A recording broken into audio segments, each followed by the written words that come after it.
All right, welcome everybody. How's everybody doing today? This is the pre-show.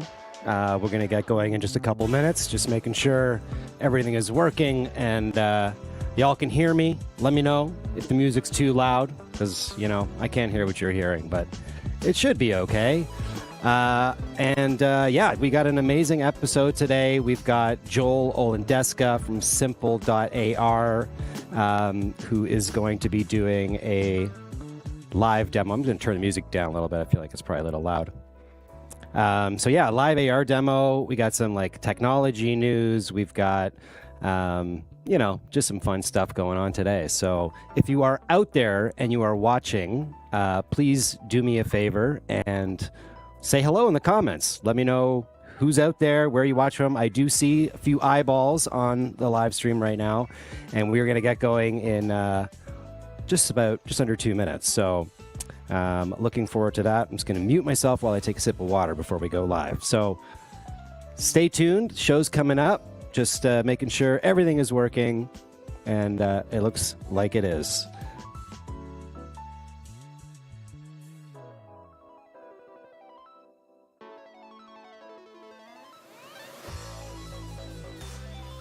Hope everybody's enjoying the nicer weather, at least here in Ontario. I don't know where you're watching from, but I know I got a lot of U.S. friends who are fortunate to have nice weather a lot of the year, so I'm super jealous about that.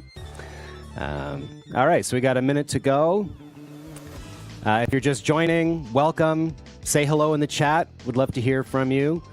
It's going to be a great show, jam-packed. You're going to want to stick around till the end on this one if you want to try out some really cool augmented reality, okay? It's going to be awesome. 30 seconds almost to go.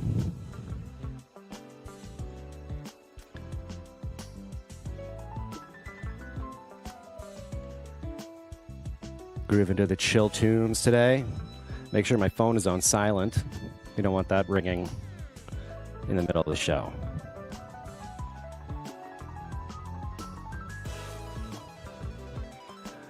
What's up? What's up? Hope. Hey, Elwood. Thank you for popping by.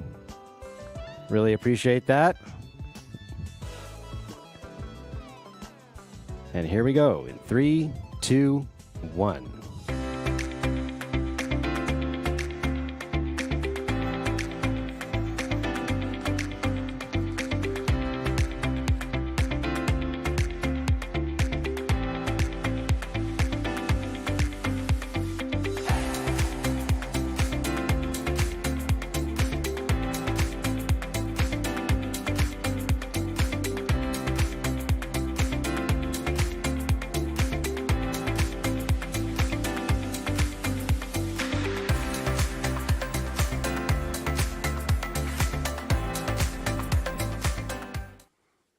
And we are live, making sure I unmuted myself, which I did. Welcome to the show. My name's Arthur Kay, and this episode and every episode for now is brought to you by Fusion Events.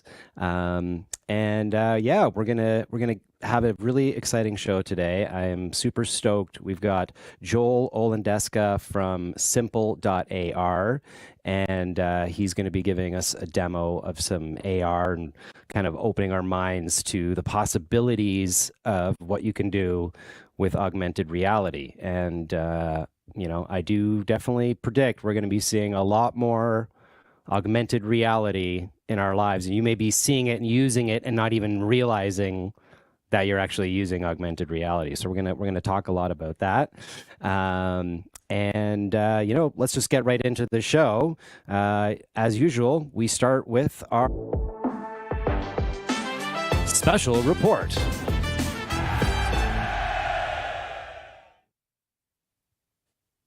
All right, so special report. We're going to start today with some kind of trashy news. I just can't help myself, guys. I am absolutely obsessed with the Firefest story. Okay, I covered a little bit about it maybe 1 episode or 2 episodes ago when Billy McFarland, this guy who was the spearhead of this fire festival, announced that they're going to make another one, Firefest 2.0.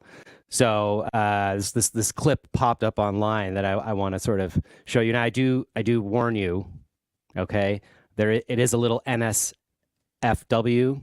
Okay, there's a couple F bombs in here, but I can't help myself because this is like some really good trashy news, and I promise we're only going to do a little bit of that on this show. But this is one story that I'm honestly really, really fascinated with, and I'll be following. So let's take a look at this clip from Billy McFarland. Free person, how are you? How you doing? Today is the day we announced Fire Festival 2, so it's all happening first at the Broadway show, and then of course the original vision. It's got to be at an island.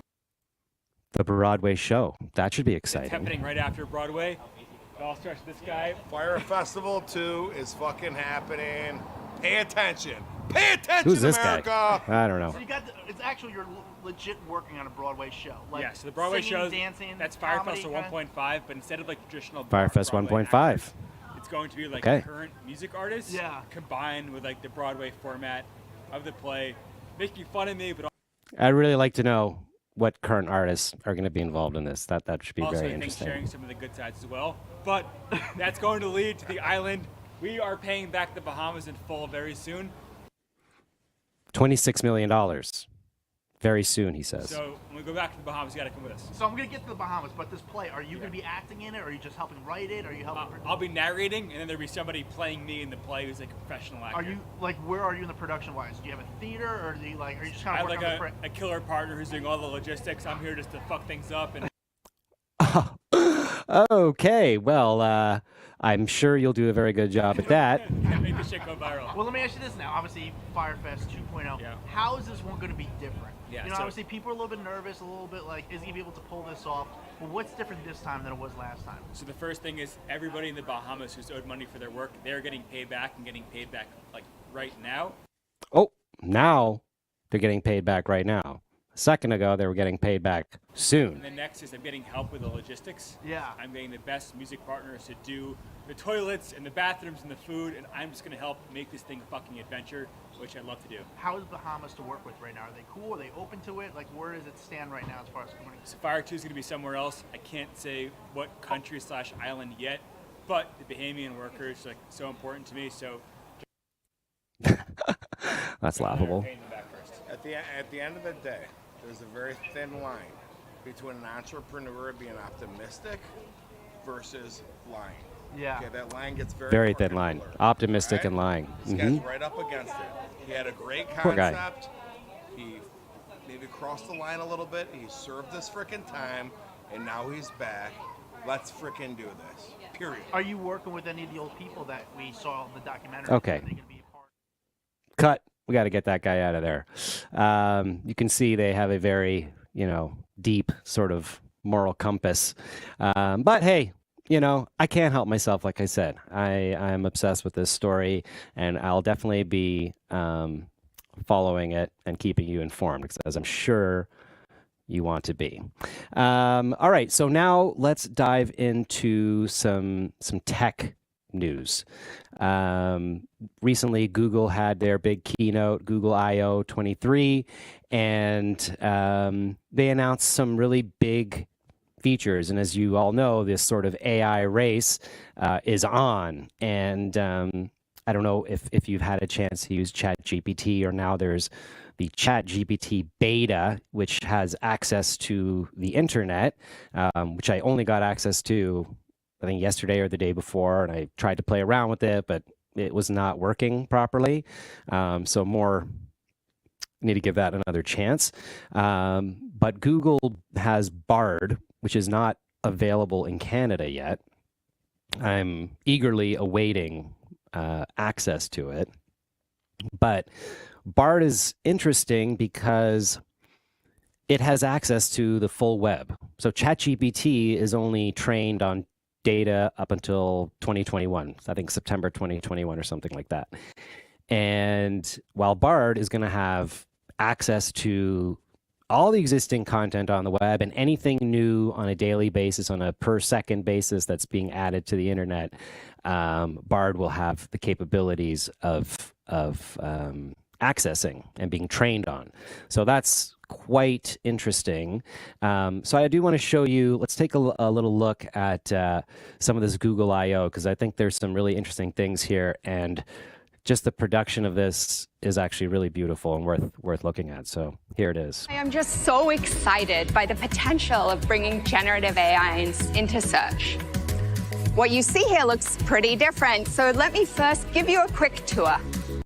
Okay, first of all, I got to remark on how absolutely incredible that screen looks. So even to my eye, I'm not 100% sure if that screen is actually there, or if that's actually an augmented reality screen, because it is so super clean, or I don't know, maybe it's a cyc, like a piece of fabric that's projected onto. I'm not sure. I'd be curious to know if any of my AV peeps are watching, what they think about this screen.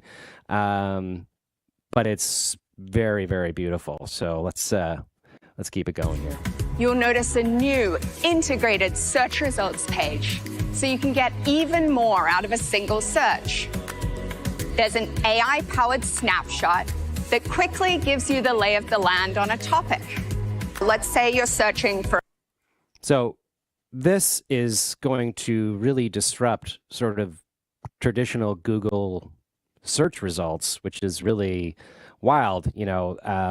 When the Google Places or Google Listing, Google My Business, they keep changing the name. But, the map listings that come up locally, that was a real game changer when that sort of started becoming a more prominent thing in SEO, and, takes up a nice amount of real estate at the top. But now you're going to have, it looks like, the AI-generated results are going to take up all the space at the top of the search results, and you're probably not even going to need to actually click through on any websites, because you'll get everything that you need right there at the top. And so this is also very interesting from like a search engine optimization standpoint.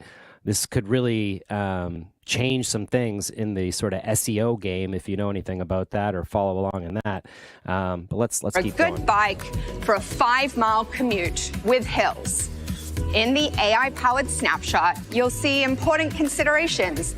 Right under the snapshot, you'll see the option to ask a follow-up question or select a suggested next step.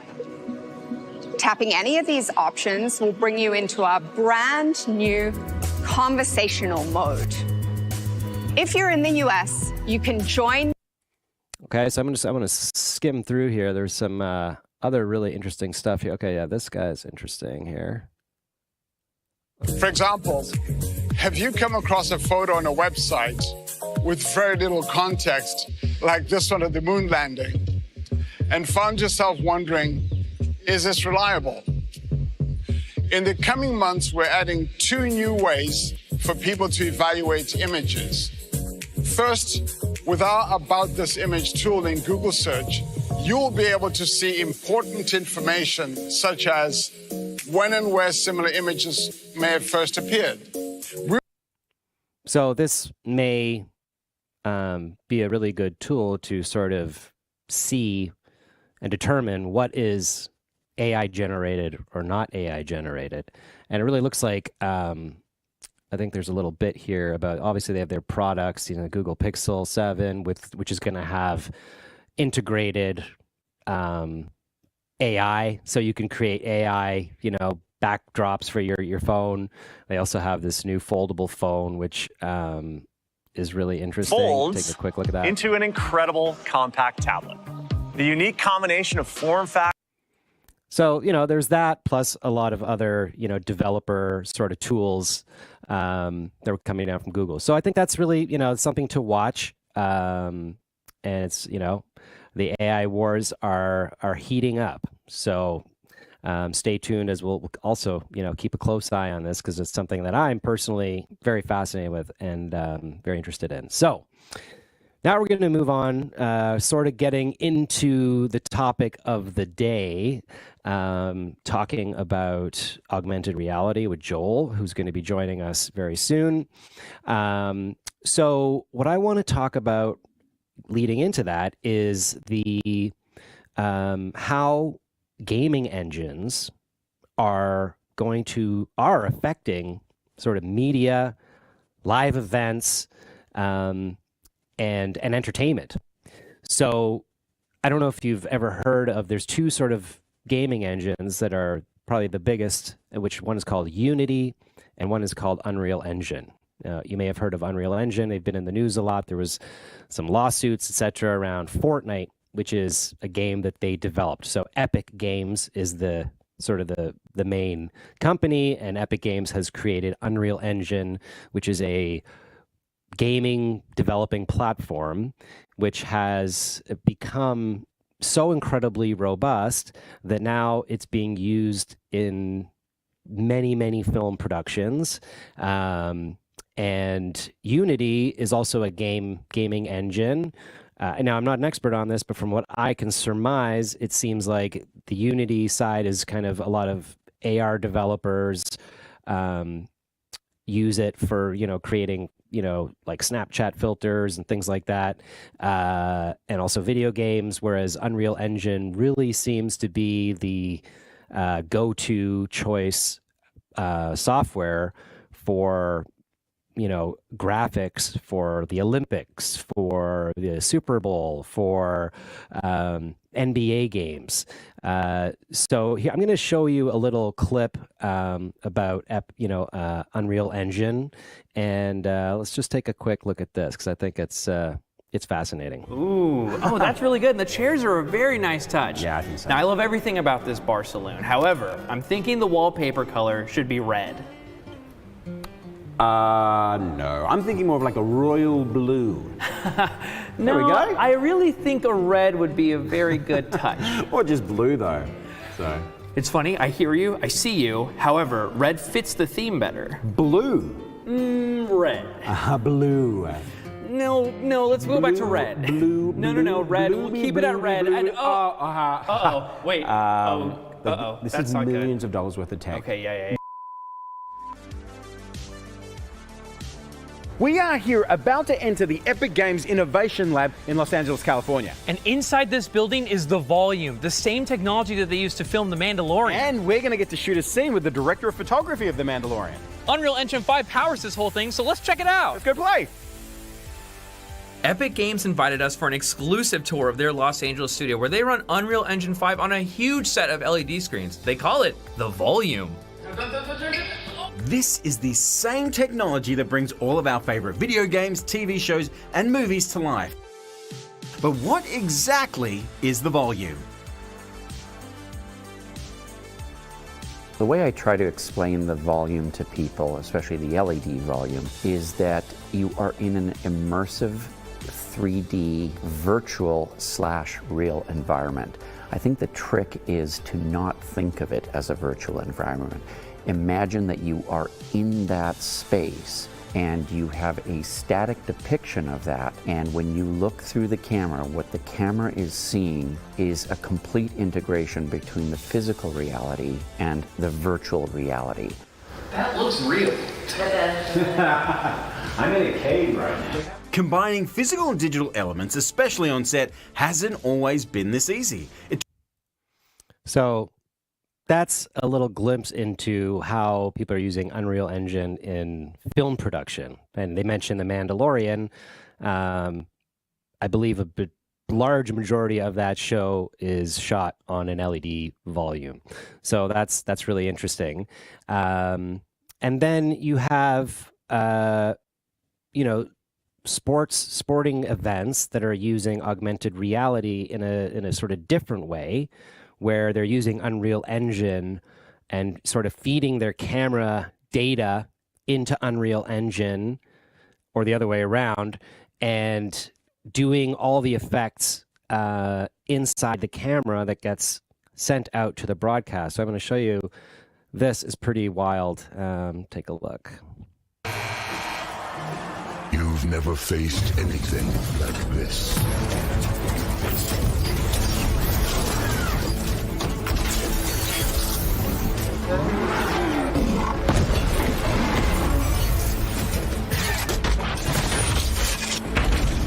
Let them come. That means you don't know, now you know. Ooh, Oh, that's really good. The chair. So yeah, so that's some augmented reality happening only really for the TV viewers.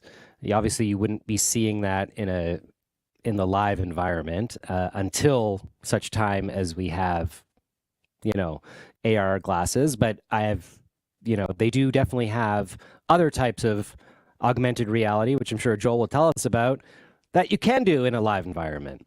I'll show you one quick, use case I used on my own using Unreal Engine. Sort of a little bit of a shameless plug here, but you can take a look at this. So this is for my band You Request Live. We created a promo video where it was shot using Unreal Engine. Well, it wasn't shot really using Unreal Engine. It was just shot using a camera on a green screen, and we just took that green screen footage. We keyed everybody out, meaning we took out the background, and then we put them into Unreal Engine, and this is the result. Yo, yo, yo, yo, You Request Live in the building. All request, all night. You don't know what's about to come. Leah, hit it. My love is like a rocket, watch it blast off. And I'm feeling so electric, dance my ass off. And even if I wanted to, I can't stop. So none of the musicians were together at the same time. We're all shot individually. I'm levitating, the Milky Way, we're renegading. So that gives you an idea. Really, really powerful stuff happening with these AR or these gaming engines that is really, taking the entertainment industry as a whole, from media to live events, by storm. And I think that's probably a good segue to bring up my guest. So I've got Joel Olandesca, who is from Simpl.AR, and I'm excited to chat with him. So Joel, make sure you're not muted. I'm going to bring you up, and here we go. Hey, Joel, how are you? Hey, Arthur, I'm doing very well, thanks. How are you? I am fantastic. Thank you so much for doing this. How are things? I want to know. I want to get the story before we sort of jump in to the demo. Tell me a little bit how you got into Simpl.AR. Was this a sort of pandemic pivot? I know you have the SOS charging business as well. Yeah. So let the viewers know, myself, how that sort of came to fruition. Yeah, sure. Yeah, thanks for having me on. This is great. I love that. All that tech that you just showed is great. That stuff is entertaining and very interesting. I keep on top of all that as well. Like that volume stage, that stuff was my mind away. But yeah, so Simpl.AR, for those of you that have been following us as of late, you'll notice that Simpl.AR is a recent rebrand for our company. So previous to Simpl.AR, over the last 2.5 years-ish, we were known as SOS Web AR. And SOS Web AR was actually born out of the sister company, SOS Charging Solutions. So how we got into augmented reality was through our mobile charging business. So on the SOS charging side of things, we provide mobile device charging to live events all across North America and across the globe every now and then. So we have charging stations that go out. They're fully branded to the event or used as a great sponsorship item. So sponsors can get their brand right in front of the attendees. A few years ago, we started looking at different ways to level up the branding experience that we offered, right? So that's when augmented reality sort of came into our world. So a few years ago, we started considering, okay, well, what if you were at an event and you came up to one of our charging stations and you wanted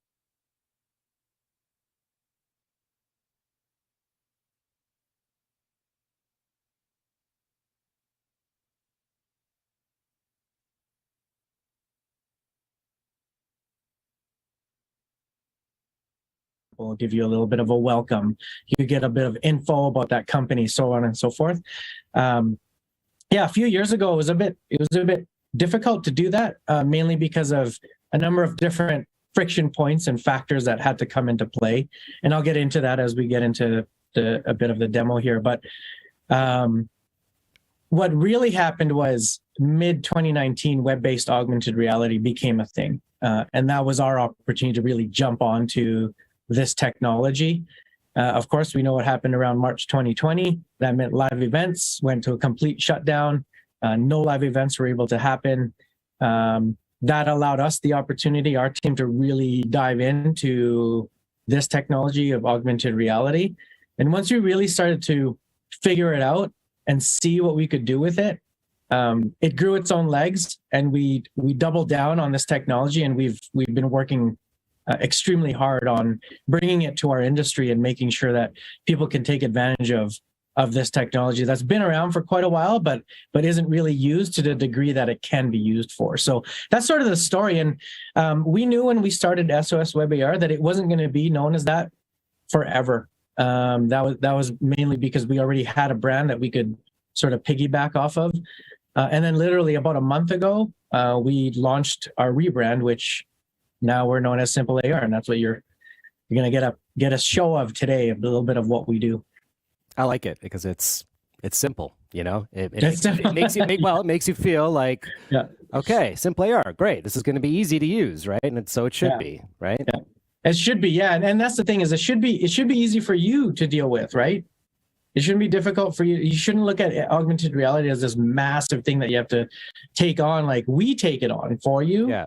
We do all the hard work on the back end so that when it comes to you and your guests, your attendees, your audience, if it's a marketing campaign, it's simple. And that's exactly where the name came from. And it's supposed to be fun and entertaining, and it should be fun. Right? Yeah, I mean, exactly. I took my kids to a Harlem Globetrotters game not that long ago, and they had a augmented reality experience where you could scan the QR code, and then you get like this, you know, Harlem Globetrotters banner on your head, and then on top it's like it gives you your Harlem Globetrotters name, like Spanky Magoo or whatever, right?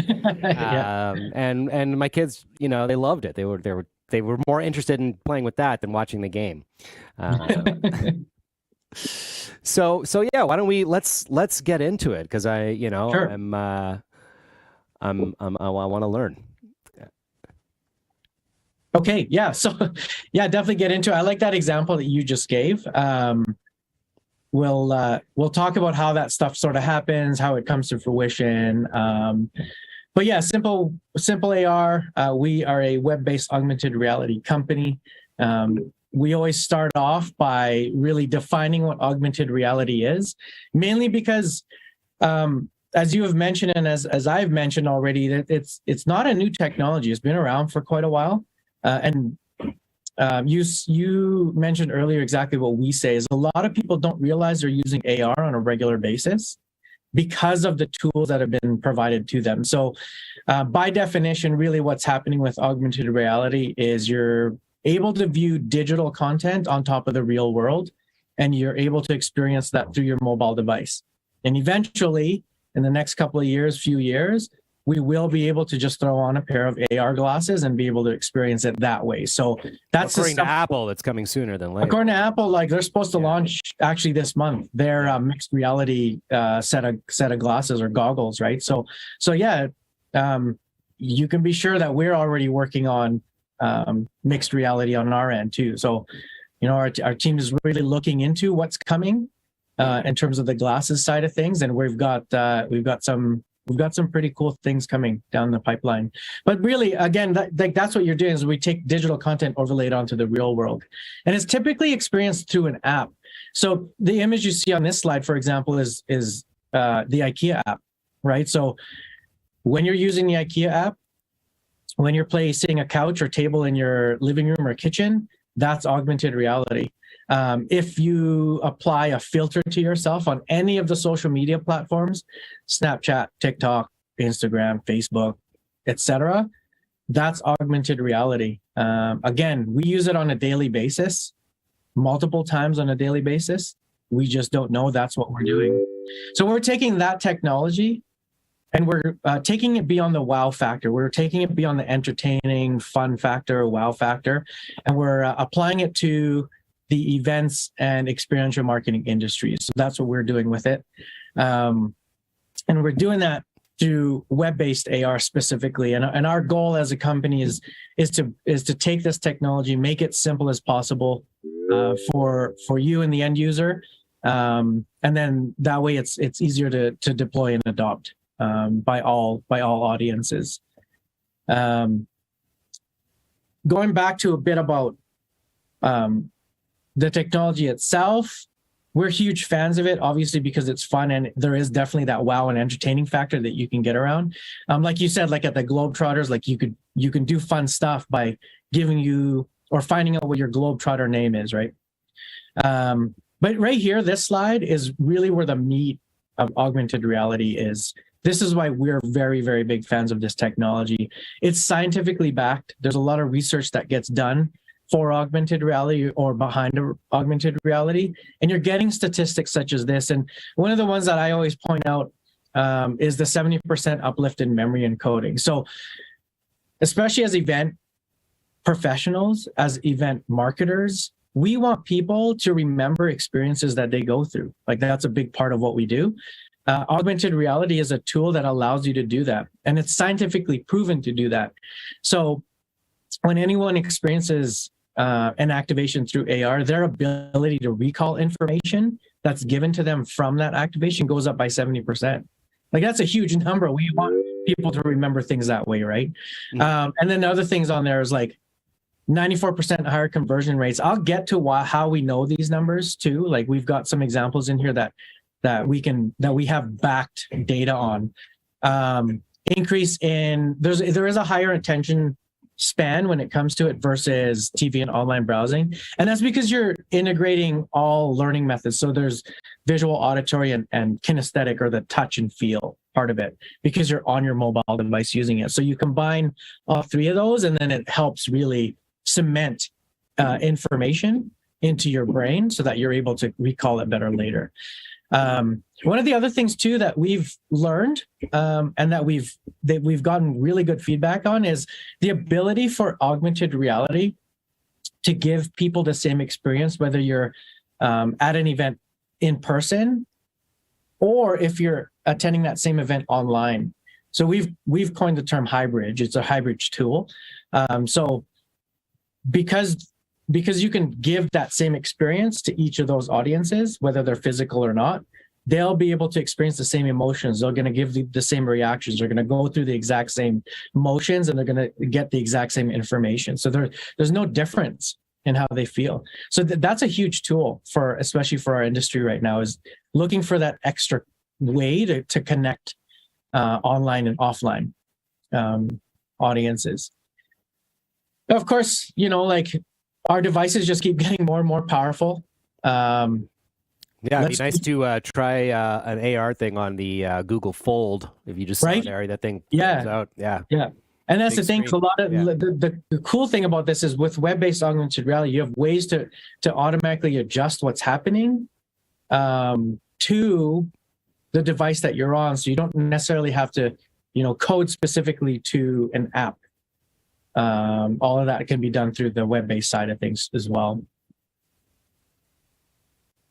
So in this chat that we're having, I'm going to go through 4 types of AR.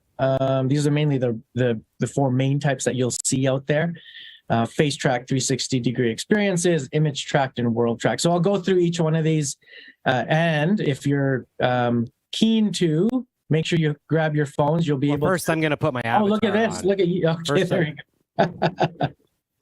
Right on. Should I turn my avatar on too? No, that's okay. I mean, you don't have to. Okay, so I don't want you to accidentally end the all of a sudden hang up on you. Yeah, but grab your phones and go through the experiences with us. This is a very interactive and engaging demo. So you can go ahead and basically how it works very quickly is you'll see QR codes on the following slides. Scan the QR code, turn the sound up on your phone, and go through the experience. And then I'll go through and give you a bit more detail on each one. So let's get started. Here's our first one. So face tracking or face tracked experiences. We always start off with this because everybody is familiar with applying some sort of filter to themselves, right? Because of social media. So This type of experience is great for branding opportunities. It's awesome at creating user-generated content that they can then be shared to people's audiences, and that way you're expanding your own audience beyond that. So yeah, I think this I'm currently using it right now. You're currently using it, yeah. I got a nice helmet on. There you go. You got a racing helmet on. Yeah. If you open your mouth, your visor will close. So there are ways of making these react to facial expressions. We do that all the time. We've used this for a number of different things, like during virtual events, we can set up an augmented reality photo booth. So if it's a graduation, for example, you get a grad cap on, we'll get confetti shooting out, some people cheering for you. We've used it for different experiences based on where you're located. So if you happen to be in Paris, for example, we can have some croissants floating around your head or whatever, right? Like, so because anything that, and I'll say this a number of different times throughout this presentation, but if it can be digitally created, we can use it, or you can use it in your activation. So that's face tracking. Sweet. And just in case anybody, you have to actually press launch and then allow. Yeah, launch and allow. And all you're really doing is instead of downloading an app, it's, like I said, it's web-based, takes you to your mobile browser, and then that's what helps you activate. So launch, and then a couple of camera permissions. It's one to just to get access to your camera right away, and then two for motion. So if you're moving your camera around, the AR will react to it. So it's like Snapchat filters, custom Snapchat filters. Custom Snapchat filters, TikTok filters. Yeah, branded. Instagram. And I think really the idea is that, it's when it's cool, it's something that people want to share, and it increases impressions, right? Yeah, For absolutely. the brand. Yeah. Yeah, so the next type here is 360-degree experiences. So a lot of people think you need to wear virtual reality goggles in order to experience 360, and you don't.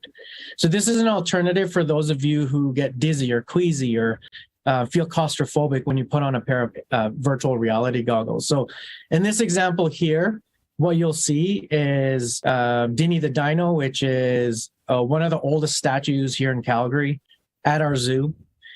And once you've got that up and running, I can see Arthur already spinning in his chair, which is the whole purpose of a 360-degree experience, is to give you sort of that first-person point of view of moving around. You can use your thumb as well to scroll. So if you don't want to move around, you can use your thumb.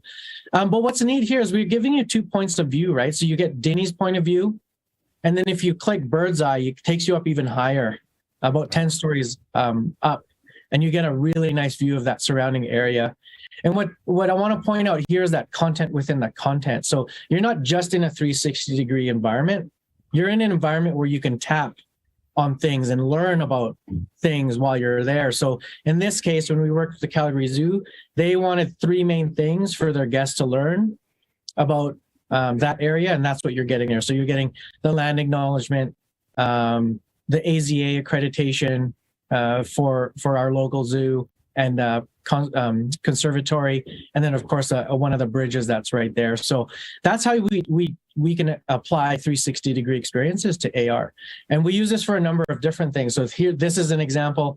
We use it also for venue tours, so we can recreate your venue, whether it's digital or real. So we can go in there and take a real snapshot of that area and tour you around. Well, actually, one use case I could see that would kind of be neat with that is where you actually have a venue that, you do the 360 photography or whatever inside the venue that's completely done up for an event. Yes. And when you're doing a sales meeting with your client, you can literally just pull that up, and while they're in this space, they can go like this and actually see what the space would look like completely done up, which I think is like bananas. Because, I mean, you have people spending lots of money on doing renderings and things like that. I know renderings have their place when you're, designing and building, but just for a quick snapshot to help you sell your event space, I think that could be really cool. I mean, I know people have tried, and there are sort of like, what is it, all seated, they could do 3D renderings. You can do VR with that.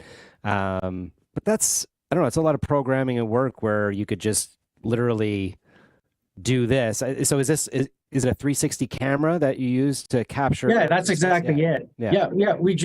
We show up on site, and it's funny that you mentioned that as an example, because that's exactly what we're doing with a couple of venues here in town. So, because they want to have this additional sales tool to really show anybody what it looks like, and you hit it right on the nail. So they'll have it as they'll walk everybody in, and it could be an empty space. But when you hold your phone up using this AR, you see it as a wedding. Exactly. Yeah. And if you tap on a button, it all of a sudden transforms into a corporate meeting space. If you tap it again, it turns into a social space. So it's really cool, right? Like a lot of the work up front, there's a bit of that happening, but then once you have that tool up and running, ready to go, then you're good to show it and use it as a sales tool. Awesome. We put people we got to work with Olandesca. We put them in a race car, so you could actually sit in the driver's seat, learn how to start the car, and then learn about different pieces with that content that you can tap on within that experience.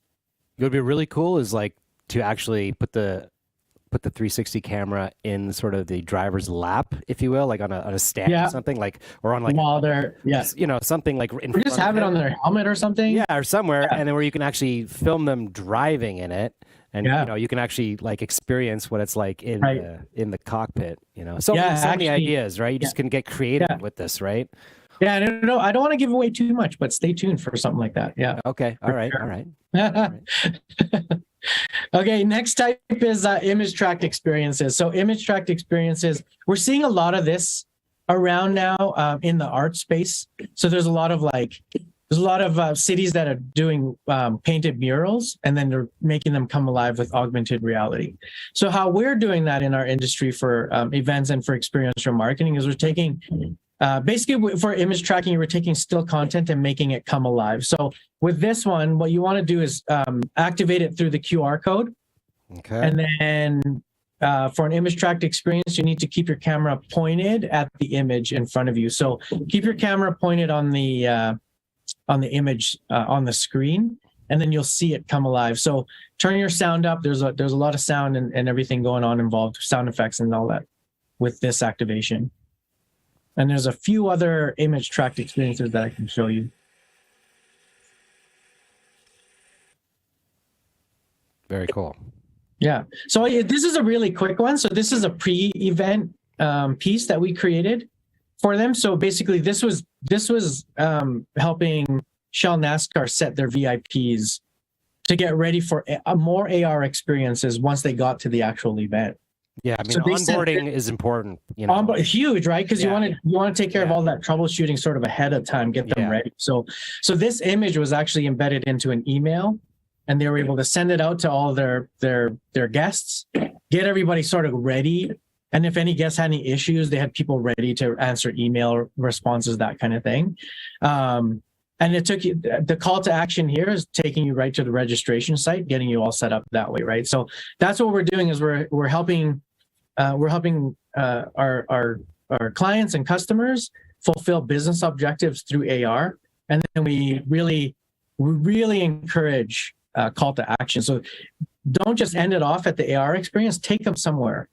Right? So have a purpose at the end of it. Take them to a landing page or a registration page or a feedback form, for example, or a lead capture form, whatever that may be. So this is a quick start to image tracking. Here's another video. I'll play this video. Actually, it's already playing. But this is a flat tracked experience. So you'll see that there's about a 4x4 inch sticker on top of this box. And once it's activated, you'll see augmented reality happens. You'll see stuff.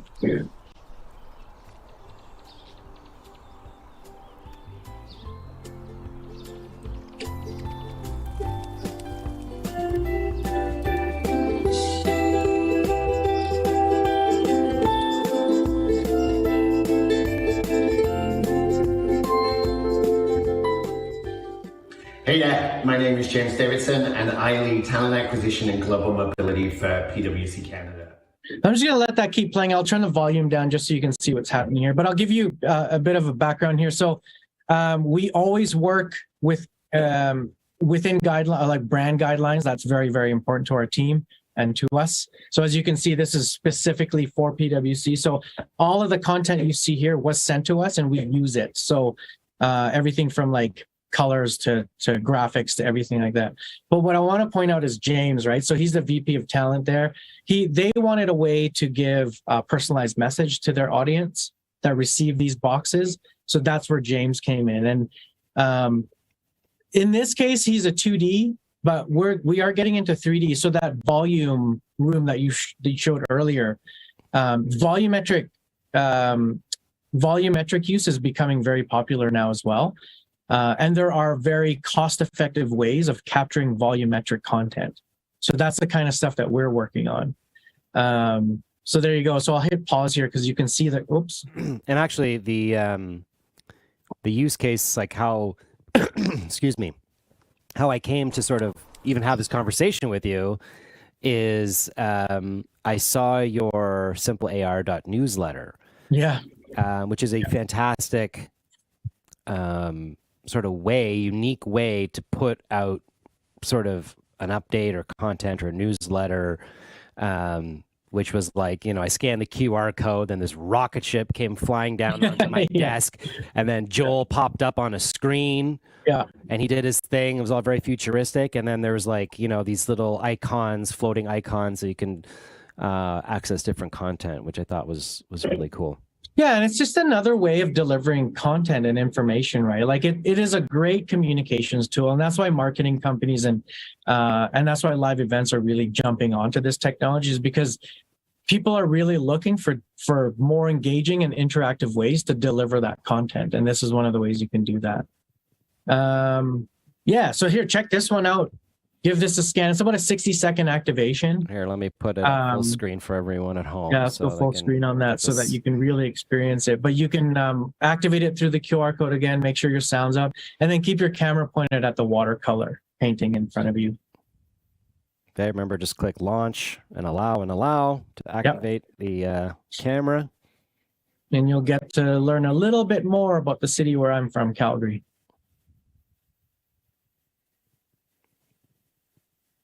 Yeah, this one is a little bit more robust, right? Mm-hmm, yeah, there's a lot of content to load, which is cool. Yeah. There we go. Calgary is Canada's sunniest city. Oh, very cool. It's also cold. It is. And dry. Yeah, dry in the summer, cold in the winter. Filled with smoke right now from all the wildfires happening, unfortunately. Oh my God, yes, that is terrible. Yes, this is really cool. So this is like turning my computer screen right now into like there's helicopters flying and pins dropping and yeah. Yeah, we love this activation because it is actually still. So this activation we created 2 years ago, it is still being used.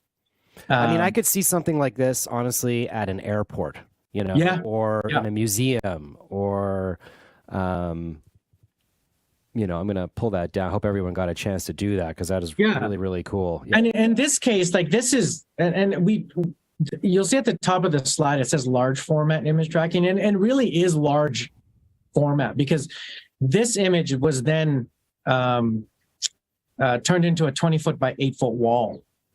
So you can, so that dinosaur that pops out in the center. That'd be amazing if it was like huge. That's about an 8 to 10-foot dinosaur in AR when you're really experiencing it. But this huge talking point that gets people engaged, which then helps start conversations and connections, right? So that's what they use it for, and it's a great way to educate, like we said. So what they did post-event with this was they shrunk it back down into a postcard and then mailed all the postcards out. So yes, you can repurpose. It's like you can repurpose it, be right? repurposed. That's right. Yeah. Yeah. So that's image tracking. The next type of and the last type of AR that you can experience is world tracking. So this is where you can take objects and place them in front of you and learn about it. So it's great for product placement. There's definitely that wow and entertaining factor to it. But of course, the opportunity, like I've been saying, the opportunity to really educate people and give information to people in a way for them to really recall it later on. This is a great way to do that.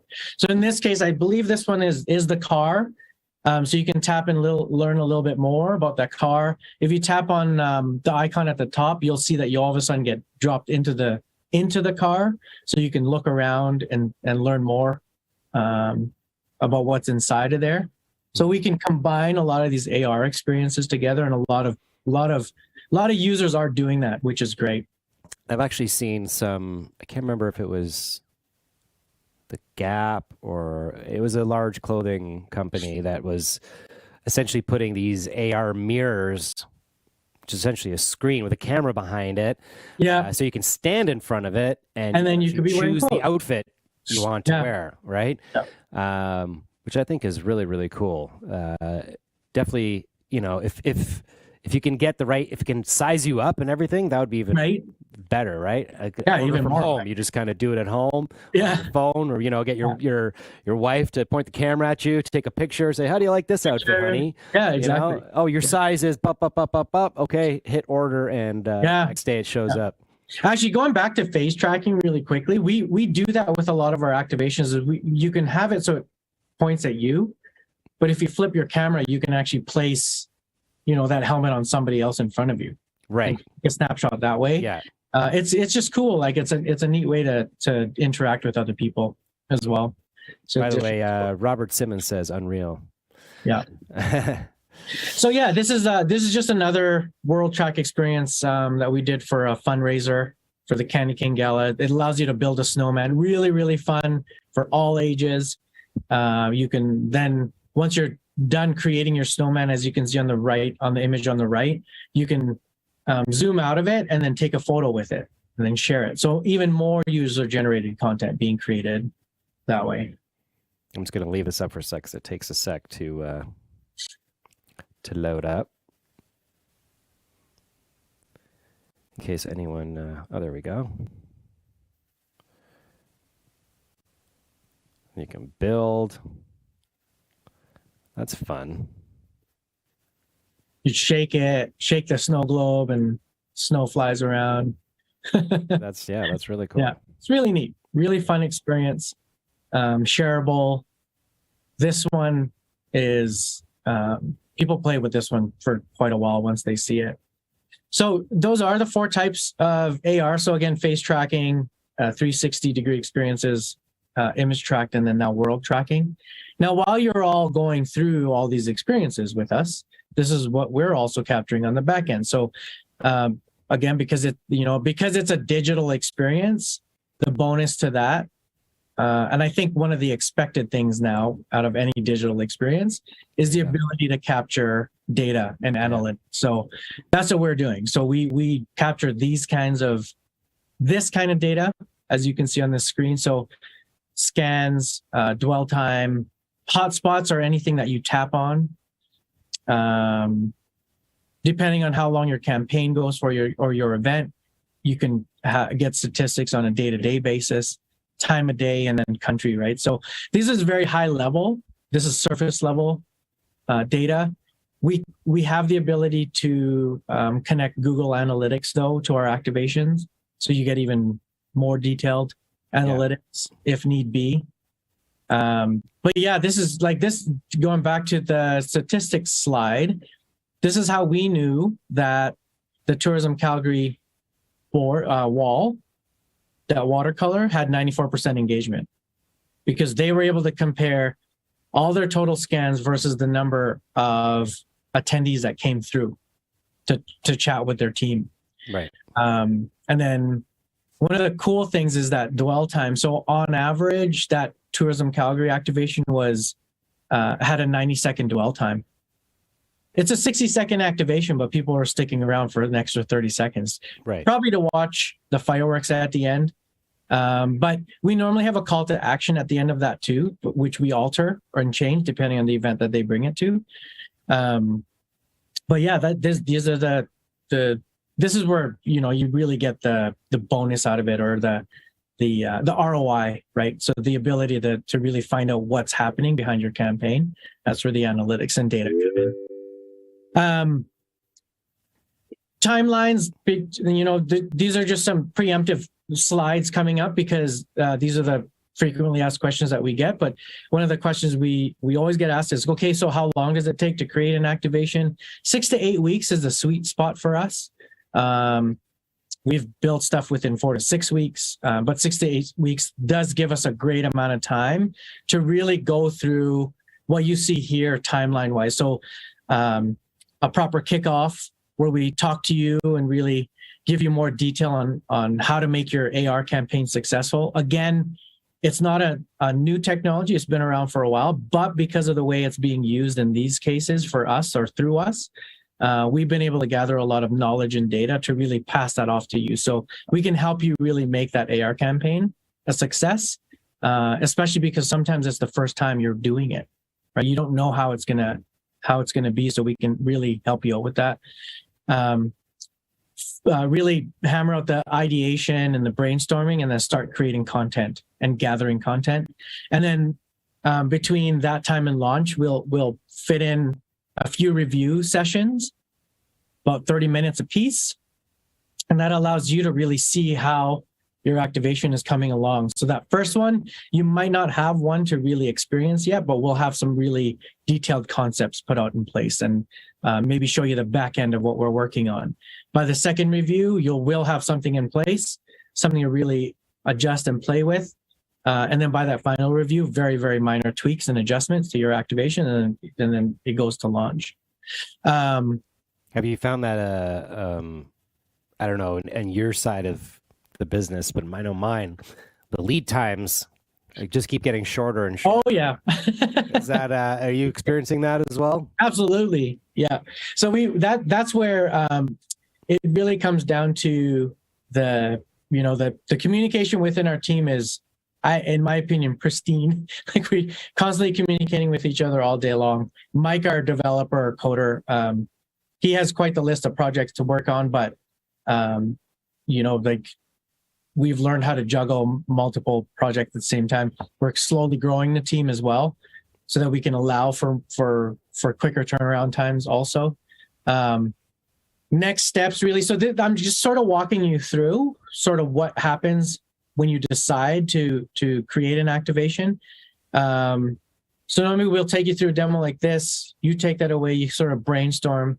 Once you come back to us with an idea, that's where we really can put together a concept and proposal. So that's what you're seeing here. So a few images. So we'll really detail out what your activation could possibly look like. So and that allows both us and you to know whether we're on the right track or not. And also show you what you're capable of doing within that AR, and really pricing it on building and launching. I have this really cool video that sort of shows you what a brainstorm to actual AR concept looks like through us. Pun intended, brainstorm, because we're dealing with a brain in this case. But as you can see, and I'll quickly pause, actually, I'll back that up. So the concept here was this brain is on a flat piece of paper, or it's a flat piece of content. It could be a 6x6 vinyl application even, right? But the lines that you see here, sort of the idea here was, okay, we wanted spotlights to pop out of the ground. And then that's where we want the 3D brain to appear from. So that's what you'll see here. So you'll see that that's the concept, and this is what it came to in real life. So imagine there's a bit of sound to this too, right? So we add the sound and soundtrack to it.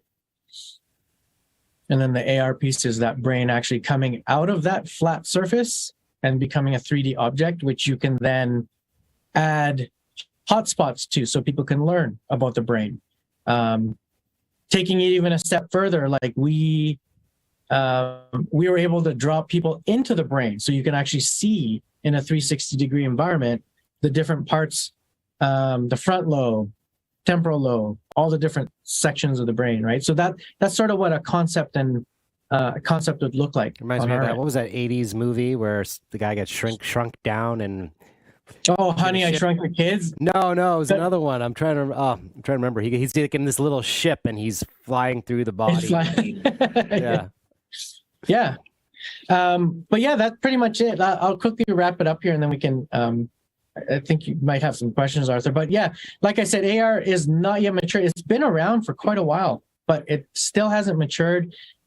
We feel like it will be really sort of reaching a tipping point here very soon because we're getting exposed to it quite often nowadays. I'm curious, what is what sort of next ability or feature are you most looking forward to happening or coming out to enhance AI? Because I know what I'm looking forward to. Yeah, wearables for sure. Definitely looking forward to seeing how it's going to play out when you put on a pair of AR glasses and what kind of content you can get. And obviously there's like that concern of like, well, I don't need everything getting pushed towards me, but we liken it to smartwatches, right? Like if you look at 10 years ago, nobody was wearing a smartwatch, but you look at us now, like you look around, everybody has some sort of smartwatch, and you can choose what gets fed to you through that device, right? Let me ask it's going to be the same thing with glasses. I'm curious, like, is it a limitation of the phone or the AR that we can't get more photorealistic activations happening? A lot of it has to do with that. Like the devices themselves can only handle so much. But a lot of it also has to do with the platforms themselves too, right? Because there's a lot of, like if you imagine if all the video that we share through AR is at 4K, how long it'll take for your phone to really, and it really depends on your Wi-Fi connection or your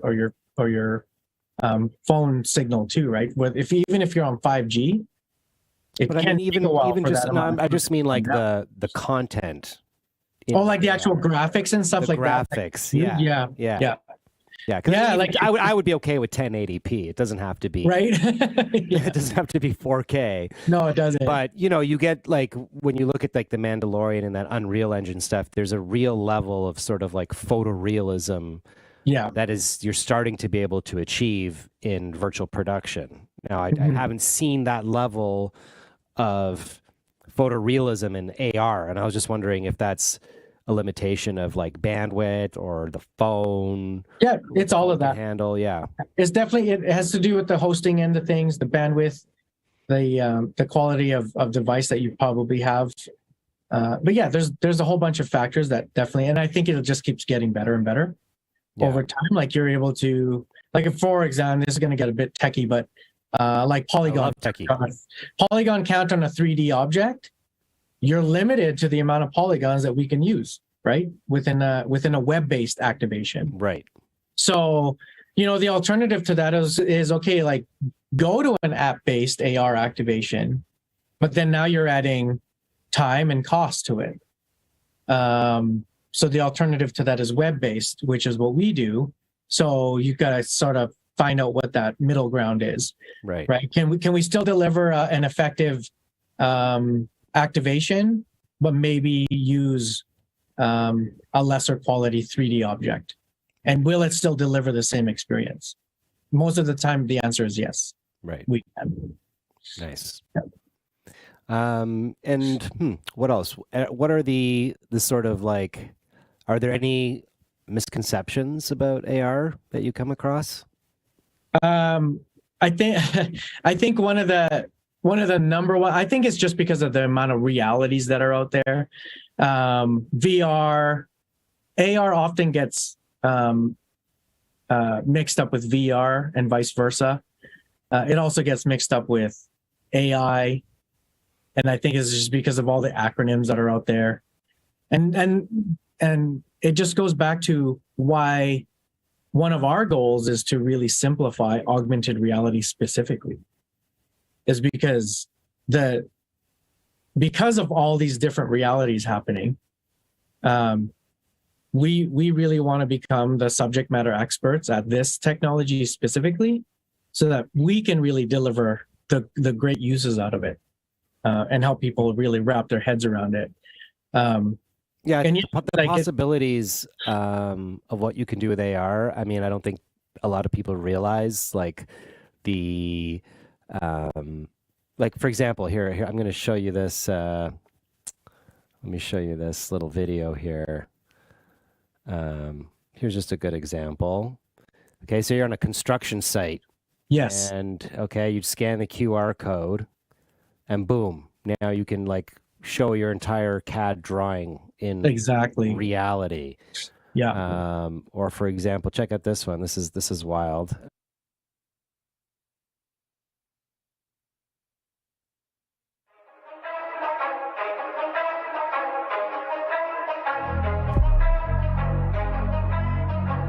So in this is where you can actually experience the game from different perspectives, like being on the court as if you're one of the players, right? Yeah. Oh yeah, the possibilities are endless, really, and that's and I think that's also one of the to adopting this technology is because we keep seeing huge examples like that. Our minds immediately go to like, okay, well, that's too much. We don't need that.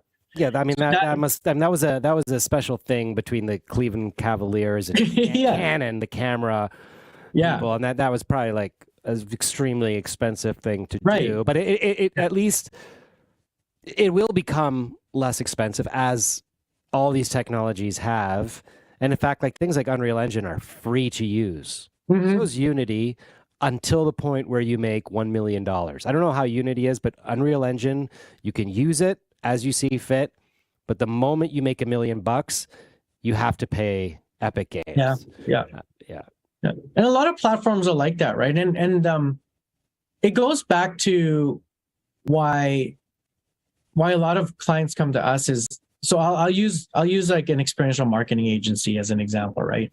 When you create your experiential marketing agency, do you really want to now, because this technology is available, like, do you really want to now create a whole team that is strictly just for coding, programming, AR, right? And we also say coders are not marketers and marketers are not coders.